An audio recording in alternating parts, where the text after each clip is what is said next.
Le mariage, tel qu'enseigné par le prophète, dépasse les simples attentes sociales ou émotionnelles. Il devient un véritable acte spirituel, une voie vers la proximité d'Allah, un lieu de paix et d'harmonie. Dans ses paroles, le prophète nous a laissé une vision claire du mariage, un modèle d'amour et de sacrifice, loin de ce que nous comprenons souvent par romance. L'amour véritable dans le mariage n'est pas seulement une émotion passagère, mais une responsabilité spirituelle et une quête de l'équilibre entre deux êtres. C'est un lien sacré qui transcende les aspects matériels de la vie et qui se base sur des vertus profondes comme la compassion, la patience et le pardon. Quand le prophète a parlé de la femme idéale, il ne se limitait pas à une simple description physique ou comportementale. Il nous a enseigné que la meilleure femme est celle qui incarne Al-Wad et Al-Oud. Al-Wad, c'est la femme pleine de compassion, de chaleur et d'amour. Elle apporte réconfort et sérénité à ceux qui l'entourent. Sa douceur n'est pas un signe de faiblesse, mais de force intérieure. Elle sait offrir de l'amour inconditionnel et fait de son foyer un sanctuaire de paix. C'est une femme qui écoute, qui comprend et qui, même dans les moments de tempête, trouve toujours un moyen de restaurer l'harmonie.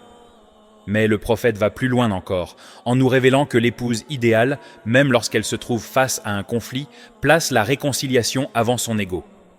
Lorsque des tensions surgissent dans son mariage, elle ne cherche pas à avoir raison, mais à préserver la paix. Son objectif n'est pas de se montrer victorieuse dans la dispute, mais de reconstruire le lien, d'apaiser les cœurs. Il y a dans cette attitude une grandeur qui va bien au-delà de la simple patience. Il s'agit d'un acte de dévouement et de compréhension profonde. Elle sait que l'amour dans le mariage se construit au quotidien, par de petites attentions, des gestes de paix et des actes de pardon. Ce modèle de la femme parfaite n'est pas réservé aux épouses, mais concerne également les hommes. Le mariage, comme nous l'enseigne le prophète, n'est pas une simple cohabitation ou un arrangement pratique. C'est une mission sacrée, un partenariat spirituel.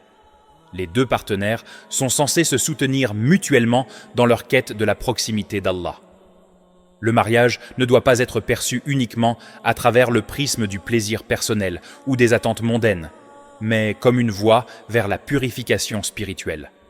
C'est une relation où chaque partie cherche à rendre l'autre meilleur, à l'encourager à grandir dans sa foi, à l'élever vers Allah. L'idée de la femme idéale dans l'islam est donc une invitation à comprendre l'amour comme un acte de sacrifice, un effort pour faire passer l'autre avant soi. Le prophète, dans sa sagesse infinie, a toujours montré que dans un mariage, la réconciliation prime sur la rancune et le pardon sur le ressentiment. Cela ne signifie pas qu'il faille accepter l'inacceptable, mais plutôt que dans les moments difficiles, la priorité doit être donnée à l'harmonie et au maintien de la relation. C'est un appel à dépasser les petites disputes, à ne pas laisser l'orgueil prendre le dessus. Car dans la vérité, l'amour dans le mariage est un moyen de se rapprocher d'Allah. Le modèle du prophète est un appel à l'humilité et à la grandeur d'âme. Lorsque des conflits surviennent, l'épouse idéale cherche à faire plaisir à son mari, même si cela signifie renoncer à ses propres désirs. Elle tend la main pour rétablir l'équilibre, pour ne pas laisser l'amour et la relation se fragiliser. Ce geste de réconciliation, loin de signifier une faiblesse, montre au contraire une force intérieure, un engagement envers la paix et une volonté de maintenir l'unité de la famille à tout prix. Les hommes, à leur tour, doivent comprendre que leur rôle dans le mariage n'est pas celui de l'autorité aveugle, mais celui d'un guide bienveillant, d'un protecteur. Ils sont invités à incarner ces qualités de patience et de compréhension.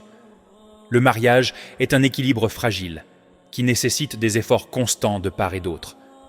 Ce n'est pas une relation de pouvoir, mais une coopération, un soutien mutuel dans les moments difficiles. Un mari, selon les enseignements du prophète, doit être un modèle de gentillesse, d'écoute et de sagesse. Il doit toujours chercher à comprendre sa femme, à être présent pour elle, à être son allié dans les moments d'épreuve. Un mariage solide et béni repose sur des principes de dévotion commune à Allah. Ce n'est pas un simple arrangement contractuel, mais un engagement profond à faire de la relation une source de croissance spirituelle. Le véritable but du mariage n'est pas seulement de satisfaire des besoins émotionnels ou physiques, mais d'être une voie vers l'épanouissement spirituel. C'est un lieu où l'amour devient un acte de foi, où chaque acte, aussi simple soit-il, est fait pour plaire à Allah. Le prophète nous rappelle également que la qualité d'une femme idéale ne se mesure pas seulement à ses actions envers son mari, mais aussi dans sa relation avec Allah. La femme Alwad et Aloud est une femme qui, au-delà des responsabilités familiales, cherche à se rapprocher d'Allah à travers ses prières, ses actes de charité et son engagement envers sa communauté. Elle trouve sa force dans sa foi, et c'est cette foi qui la guide dans ses actions quotidiennes. Elle sait que son rôle dans le mariage est avant tout une responsabilité spirituelle, et elle s'efforce d'être une source de bénédiction pour son mari et sa famille. De même, l'homme idéal dans le mariage est celui qui comprend que sa relation avec son épouse doit être fondée sur la miséricorde divine. Il n'est pas un chef, mais un partenaire, un coéquipier dans cette quête commune de la proximité d'Allah. Lorsqu'il comprend que son mariage est une voie vers l'épanouissement spirituel, il saura se comporter avec une grandeur d'âme qui transcende les simples attentes mondaines. Cela signifie être un modèle d'intégrité, de responsabilité et de dévouement. Cela signifie être patient, prêt à faire des sacrifices, à chercher à rétablir la paix dans les moments de turbulence. Le mariage est donc un lieu de travail spirituel. Chaque conflit, chaque malentendu, chaque défi devient une opportunité de se rapprocher de son conjoint et, à travers lui, d'Allah. Il ne s'agit pas de chercher la perfection, mais d'apprendre à cultiver l'amour et la compréhension au fil du temps. Chaque geste d'amour, chaque acte de réconciliation, chaque moment de pardon devient un pas de plus vers le paradis. En somme, l'enseignement du prophète sur le mariage nous invite à repenser notre vision de l'amour. Le véritable amour est celui qui est basé sur la miséricorde, la patience et la réconciliation. C'est un amour qui ne cherche pas à dominer, mais à comprendre, à soutenir et à s'élever ensemble vers Allah. Que nous soyons mariés ou non, ces principes sont des leçons précieuses qui nous aident à bâtir des relations plus fortes, plus harmonieuses et plus proches de la voie d'Allah. En conclusion, le mariage tel qu'enseigné par le prophète est un véritable modèle de sagesse et de spiritualité. Il dépasse les attentes superficielles et mondaines que l'on pourrait avoir de cette union. Ce n'est pas seulement une relation affective ou physique, mais un pacte sacré, une mission commune pour se rapprocher d'Allah. Chaque acte, chaque parole, chaque geste au sein du mariage devient un acte d'adoration, une manière de vivre sa foi au quotidien. L'amour dans le mariage, selon les enseignements du prophète, n'est pas un amour éphémère et passager, mais un amour profondément enraciné dans la patience, la miséricorde et le respect. C'est un amour qui se nourrit de sacrifices mutuels, de pardon et de réconciliation.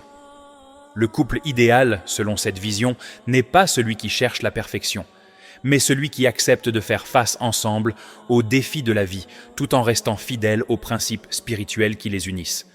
Dans chaque épreuve, le mariage devient une opportunité de grandir spirituellement et de se rapprocher d'Allah. Le prophète nous a offert un modèle dans lequel le rôle de chacun, hommes et femmes, est essentiel pour créer une relation fondée sur l'amour inconditionnel, la compréhension mutuelle et la quête constante de l'harmonie. L'homme idéal dans le mariage, comme le prophète nous l'a enseigné, n'est pas un dirigeant autoritaire, mais un partenaire bienveillant, un protecteur et un guide spirituel. La femme idéale, quant à elle, incarne la compassion, la patience et l'humilité, toujours prête à restaurer la paix dans le foyer, à faire passer l'harmonie avant son propre ego. Le mariage, tel que présenté par le prophète, est une source inépuisable de bénédiction, un espace sacré où l'amour prend un sens profond et transcendant. En suivant cet enseignement, chaque couple peut non seulement renforcer son lien, mais aussi contribuer à une société plus juste, plus paisible et plus spirituellement épanouie. Le véritable amour, celui qui rapproche de l'âme et d'Allah, ne se mesure pas à la quantité de bien-être matériel, mais à la profondeur de la foi partagée, au sacrifice fait pour l'autre et à la quête de la paix intérieure dans la relation. C'est ainsi que le mariage devient une voie vers le paradis.